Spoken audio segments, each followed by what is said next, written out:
Tension raises as Tribunal sent urgent message to Tinubu, Atiku, Peter Obi over final judgment. This is getting tougher, Nigerians. Welcome back to Prospect Channels TV. Thank you for always coming out here. If you're just joining us, please kindly subscribe. And don't forget to give us a thumbs up. Thank you.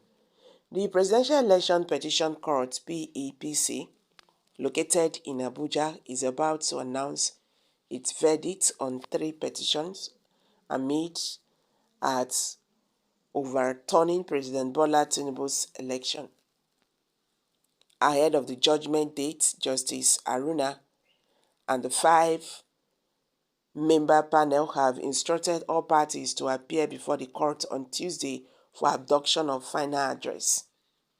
The court sent out a notice to the concerned parties, inviting them to adopt their final address regarding the petition against President Tinubu, submitted by a former vice president candidate of the People's Democratic Party, PDP, as well as the one filed by the Labour Party's candidate, Mr. Peter Obi. As a quick reminder, the Independent National Electoral Commission, INEC, declared Tinubu of the All Progressive Congress, APC, as the winner of the presidential election held on February 25th, with 7 other candidates participating. Tinubu secured a total of 8,794,726 votes, defeating the 2 main contenders, Alhaji Atiku Abubakar of the PDP, who came second with 6,984,520 votes, and Mr. Peter Obi of the Labour Party, who came second with 6,110,533 votes. Unhappy with the election's outcome, both Atiku and Obi took the matter to the court, arguing that they won the presidential poll and challenging Tinubu's eligibility to run for the election. The court judgment is now eagerly awaited. The petitioners have approached the court seeking 2 main outcomes. Firstly, they are requesting the court to declare that President Tinubu did not receive the majority of lawful votes cast during the election. Secondly, they are seeking the withdrawal of certificate of return issued to him by INEC. Alternatively, they are also asking the court to order a fresh presidential election, but this time without President Tinubu's participation, arguing that he was initially ineligible to take part in the poll. As per the Electoral Act 2022, candidates who are dissatisfied with the election outcome must file a petition before the court within 21 days after INEC declares the results. The court then has a time frame of 180 days to deliver its judgment in writing. On July 5th, the court concluded its hearing of both Atiku and Obi's petitions. Obi called 13 witnesses who provided testimonies and presented several documents, exhibits, while Atiku produced 27 witnesses and submitted additional exhibits before the court. In contrast, both INEC and President Tinubu presented their defense with only 1 witness each, while the APC failed to produce any witness in court.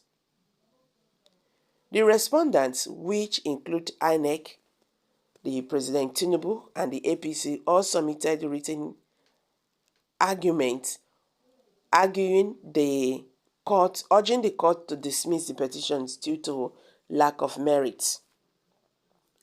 According to them, the petitioners failed to meet the burden of proof required by the law.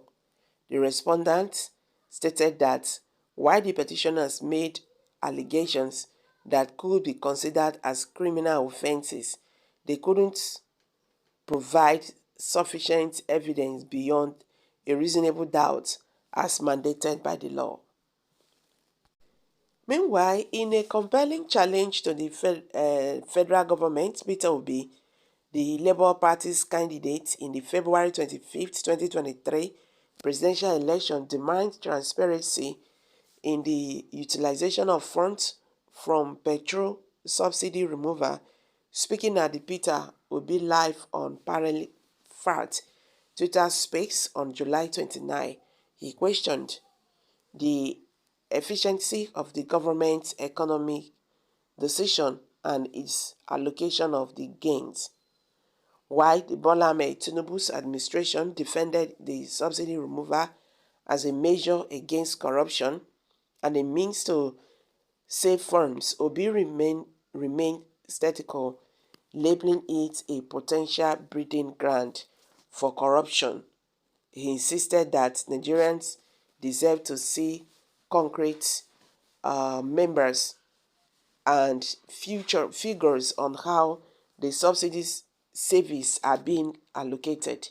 He emphasized that asking people to make a sacrifice while officials live lavish lifestyles and